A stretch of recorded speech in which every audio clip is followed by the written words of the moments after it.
Well, hello. It's Miss Gina. And you're at GinasPlanit. So this is story time. We're reading Charlotte. Learn about Charlotte's Web. This is at GinasPlanit, and we're in chapter 3. Chapter 3. Oops.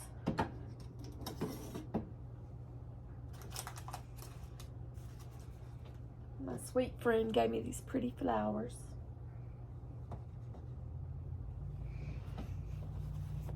Hey Jocelyn, how are you? Hope you're getting better. The barn was very large. Chapter 3 is called Escape. Escape. The barn was very large. It was very old. It smelled of hay and it smelled of manure. It smelled of the perspiration of tired horses and the wonderful sweet breath of patient cows. It often had a sort of peaceful smell, as though nothing bad had happened ever again in the world. It smelled of grain and of harness dressing and of axle grease and of rubber boots and of new rope. And whenever the cat was given a fish head to eat, the barn would smell of fish, but mostly it smelled of hay. For there was always hay in the great loft up overhead, and there was always hay being pitched down to the cows and the horses and the sheep. The barn was pleasantly warm in winter, when the animals spent most of their time indoors. It was pleasantly cool in summer, when the big doors stood wide open to the breeze. The barn had stalls on the main floor for the work horses, tie-ups on the main floor for the cows, and a sheepfold down below for the sheep, a pig pen down below for Wilbur, and it was full of all sorts of things that you find in barns. Ladders, grindstones, pitchforks, monkey wrenches, scythes, lawnmowers, snow shovels, axe handles, milk pails, water buckets, empty grain sacks, and rusty rat traps. It was the kind of barn that swallows like to build their nests in. It was the kind of barn that children like to play in. And the whole thing was owned by Fern's uncle, Mr. Homer L. Zuckerman. Wilbur's new home was in the lower part of the barn, directly underneath the cows. Mr. Zuckerman knew what a manure pile is. He knew that a manure pile is a good place to keep young pigs. Pigs need warmth, and it was warm and comfortable down there in the barn cellar on the south side. Fern came almost every day to visit. She found an old milking stool that had been discarded. That means thrown away. And she placed the stool in the sheepfold next to Wilbur's pen. Here she sat quietly during the long afternoons, thinking and listening and watching Wilbur. The sheep soon got to know her and trust her. So did the geese who lived with the sheep. All the animals trusted her. She was so quiet and friendly. Mr. Zuckerman did not allow her to take Wilbur out, and he did not allow her to get into the pig pen. But he told Fern that she could sit on the stool and watch Wilbur as long as she wanted to. It made her happy just to be near the pig, and it made Wilbur happy to know that she was sitting there right outside his pen. But he never had any fun, no walks, no rides, no swims. One afternoon in June, when Wilbur was almost 2 months old, he wandered out into the small yard outside the barn. I forgot to show you the pictures. Here's the trough where the pig eats. And then there's Fern on her discarded milking stool, cow milking stool, looking at the animals. So Wilbur has ventured out of the barn. He is out of the barn. And he's into the small yard. Fern has not arrived for her usual visit, so he's out there in the yard looking for her. Wilbur stood in the sun, feeling lonely, bored. There's never anything to do around here, he thought. He walked slowly to their food trough and sniffed to see if anything had been overlooked at lunch. He found a small strip of potato skin and ate it. His back itched, so he leaned against the fence and rubbed against the boards. When he tired of this, he walked indoors, climbed to the top of the manure pile, and sat down. Ugh.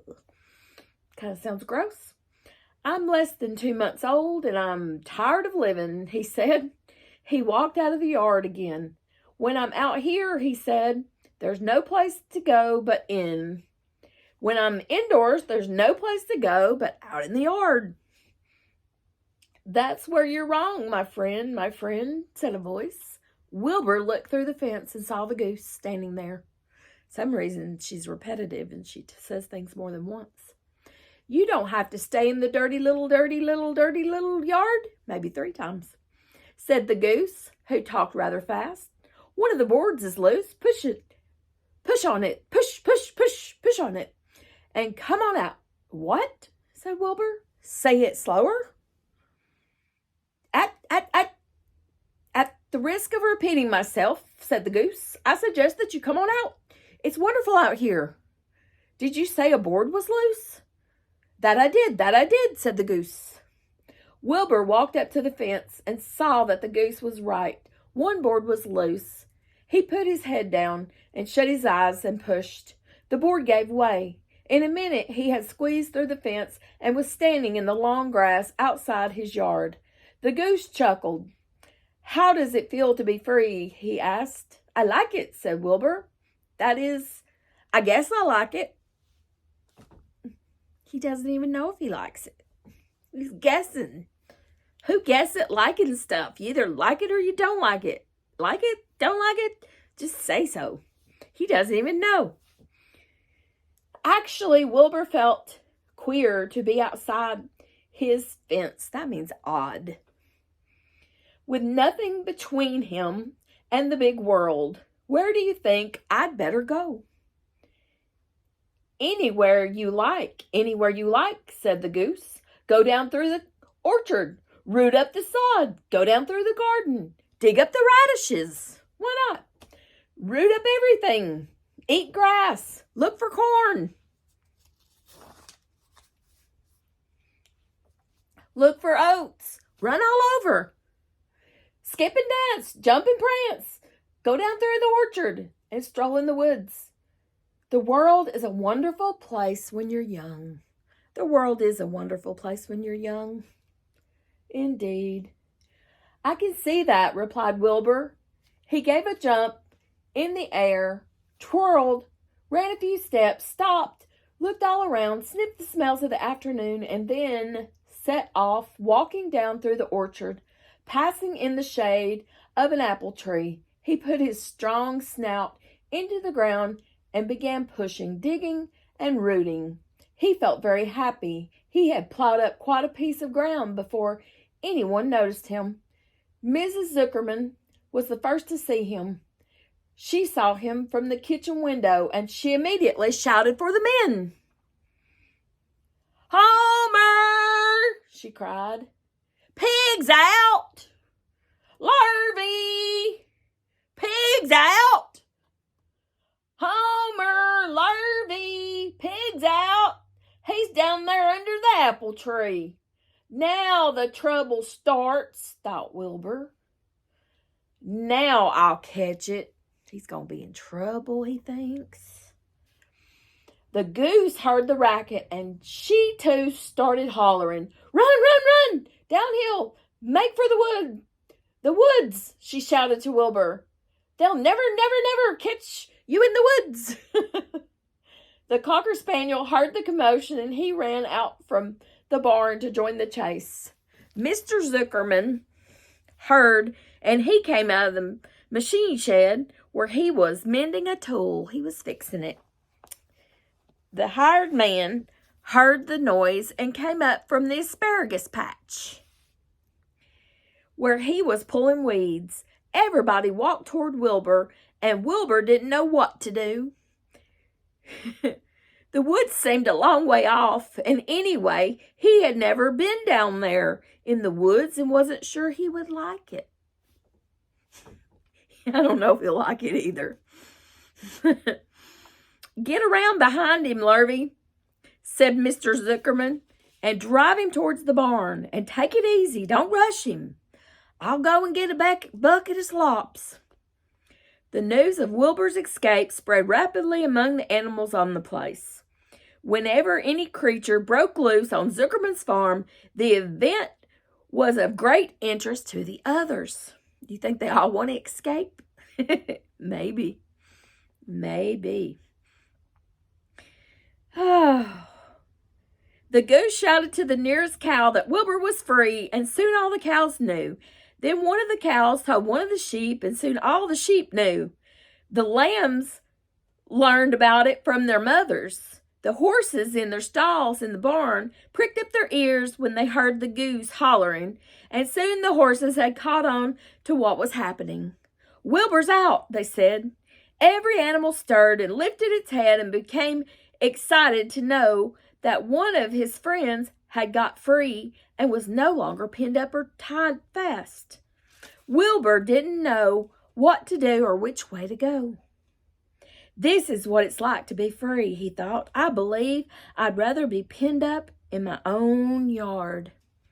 The Cocker Spaniel was sneaking up on him from this side. Lurvy and the hired man were sneaking up on him from the other side. Mrs. Zuckerman stood ready to head him off if he started for the garden, and now Mr. Zuckerman was coming down toward him carrying a pail. This is really awful, thought Wilbur. Why doesn't Fern come? He began to cry. He's so sad because Fern's not there. He doesn't know what to do without Fern. Oh. The goose took command and began to give orders. Don't just stand there, Wilbur. Dodge about, cried the goose. Skip around, run toward me, slip in, out, and out. Make for the woods, twist and turn. Sounds like a movement break. The Cocker Spaniel sprang for Wilbur's hind leg. Wilbur jumped and ran. Lurvy reached out and grabbed. Mrs. Zuckerman screamed at Lurvy. The goose cheered for Wilbur. Wilbur dodged between Lurvy's legs. Lurvy missed Wilbur and grabbed the spaniel instead. Nicely done, cried the goose. Try it again. Run downhill, suggested the cows. Run towards me, yelled the gander. Run uphill, cried the sheep. Turn and twist, honked the goose. Jump and dance, said the rooster. Everybody's giving him advice. Isn't that always the way? There's some silly pictures. He's having a time. Everybody's trying to tell him what to do. Poor Wilbur. Got a few more pages. Look out for Lurvy, called the cows. Look out for the Zuckerman, yelled the gander. Watch out for the dog, cried the sheep. Listen to me, screamed the goose. Poor Wilbur was dazed and frightened by this hullabaloo. He didn't like being the center of all this fuss. He tried to follow the instructions his friends were giving him, but he couldn't run downhill and uphill at the same time. And he couldn't turn and twist when he was jumping and dancing. And he was crying so hard he could barely see anything that was happening. After all, Wilbur was a very young pig, not much more than a baby, really. He wished Fern were there to take him in her arms and comfort him. When he looked up and saw Mr. Zuckerman standing quite close to him, holding a pail of warm slops, he felt relieved. He lifted his nose and sniffed. The smell was delicious. Warm milk, potato skins, wheat middlings, Kellogg's cornflakes, and a popover left from the Zuckerman's breakfast. Come, pig, said Mr. Zuckerman, tapping the pail. Come, pig. Wilbur took a step towards the pail. No, said the goose. It's the old pail trick. Wilbur, don't fall for it. Excuse me. He's trying to lure you back into captivity. He's appealing to your stomach. That would work for me. Wilbur didn't care. The food smelled appetizing. He took another step toward the pail. Of course he did. He's a pig.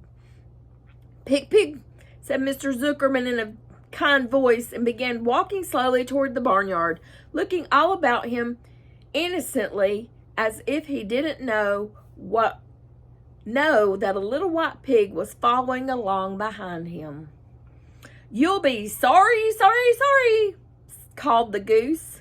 Wilbur didn't care. He kept walking toward the pail of slops. You'll miss your freedom, honked the goose. An hour of freedom is worth a barrel of slops. Wilbur didn't care. When Mr. Zuckerman reached the pig pen, he climbed over the fence and poured the slops into the trough. Then he pulled the loose board away from the fence so that there was a wide hole for Wilbur to walk through. Reconsider, reconsider, cried the goose. Wilbur paid no attention. He stepped through the fence into his yard. We walked to the trough and took a long drink of slops, sucking in the milk hungrily and chewing the popover. It was good to be home again. While Wilbur ate, Larvy fetched a hammer and some 8 penny nails and nailed the board in place. Then he and Mr. Zuckerman leaned lazily on the fence, and Mr. Zuckerman scratched Wilbur's back with a stick. He's quite a pig, said Larvy. Yes, he'll make a good pig, said Mr. Zuckerman.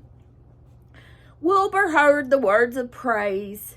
He felt the warm milk inside his stomach. He felt the pleasant rubbing of the stick along his itchy back. He felt peaceful and happy and sleepy.